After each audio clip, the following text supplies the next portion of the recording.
Hi everyone, this is BrioBoy2009. As you know, the new update for March in Railroads Online has just released, and this is going to be my first time reacting to the news post. The introduction reads, "Hello everyone, it's time again to make some new improvements to the game and give you new content to play with. The March update is now available on the beta branch. This update mainly focuses on the new DNRG Class 47, the new driving UI, more content additions, and quality of life improvements. Let's get right into the details. So here we have the theodolites, I think they're called, that they use to enhance track laying. A new grade of track laying with theodolites. Are you struggling with plotting your routes from time to time? With the new theodolites, this part of the game becomes much more intuitive. Laying the perfect track can be quite challenging as we are always working with different gradients of the ground. Theodolites are a surveying tool which help you with the plotting routes by displaying the grades between one theodolite to another. Different colors indicate the height of your gradient while you are in the construction mode. The tools start at 0% of a gradient with green and change their color to yellow and then red at a grade higher than 5%. Arrows additionally indicate the grade and direction between the theodolites. To remove them, you can always demolish the theodolites with the demolish tool. So these look pretty cool. I'll definitely be using them to lay some of my track, considering the steepest grade on the Furnace card in Atlantic is currently at 8%. Let's go flying with the new flight option. In order to get a better view of things, we've added a flight option. This feature allows you to get a more practical option to manage re-rail situations and navigate yourself when working on tracks and routes. From now on, you have the ability to re-rail your locos and cars from anywhere to everywhere, even on bridges. The free fly mode is activated as soon as you activate re-railing or track laying. With the spline update, which I think comes in April or May, we plan to implement even more improvements to track laying. So this is great. I tend to re-rail cars a lot of the time once I get to places. Like just last time I re-railed a car from the smelter to the gold mine just to fill it up with rails and back, and I didn't feel like driving the whole train, so that's what I did.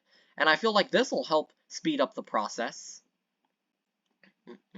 Here we go. Replacing the placeholder with the new driving UI. In order to create a better fit for the style of the game and to give you a more visually pleasing experience while driving your favorite locomotives, we are finally replacing the placeholder with a new third-person driving UI. Although we see a great improvement of the visuals of this UI, there still might be some changes in the future. Of course, your feedback also plays an important role in that.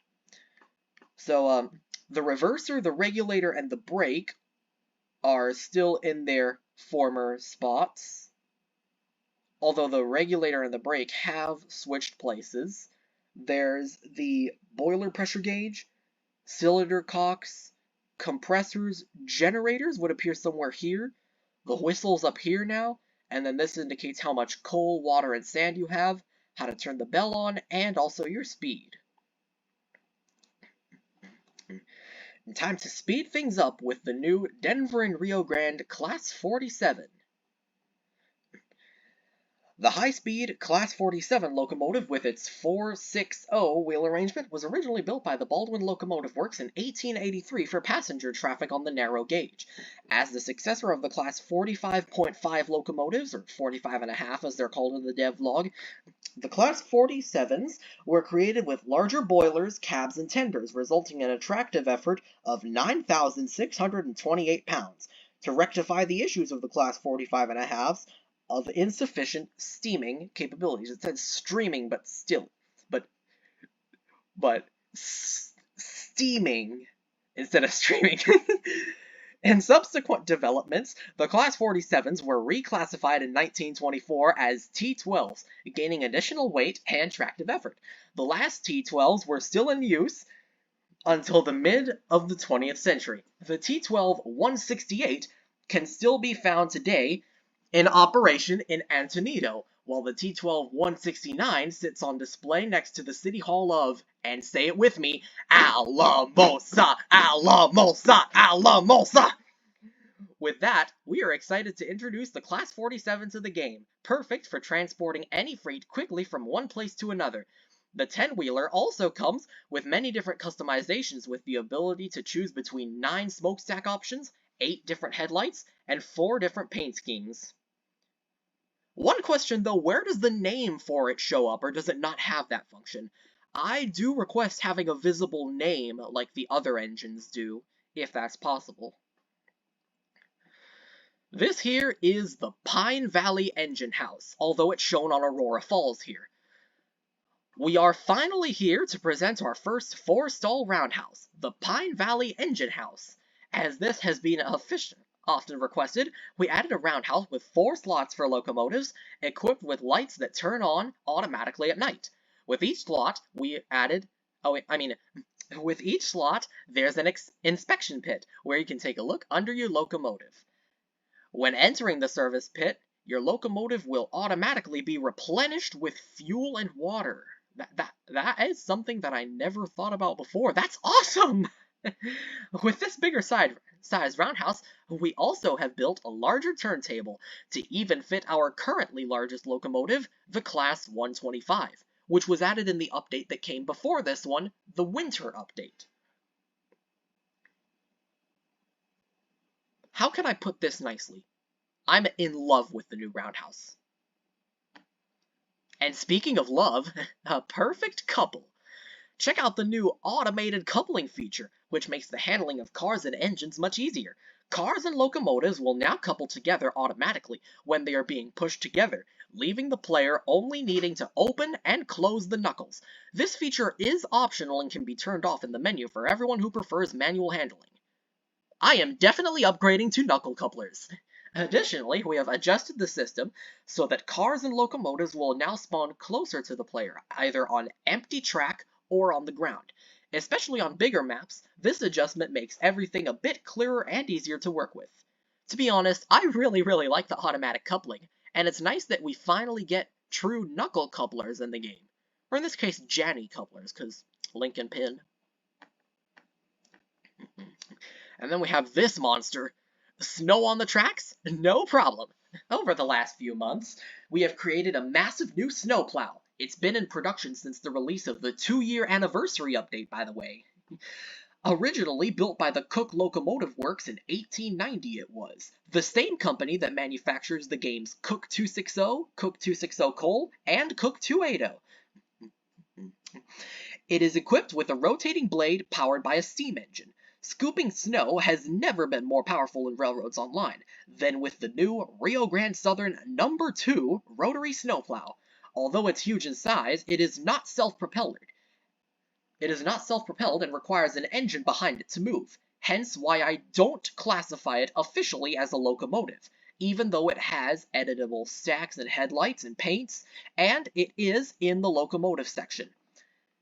As I said, it comes with 8 different headlights, 2 smokestack options, and 4 different paint schemes for you to choose from for your personal customization.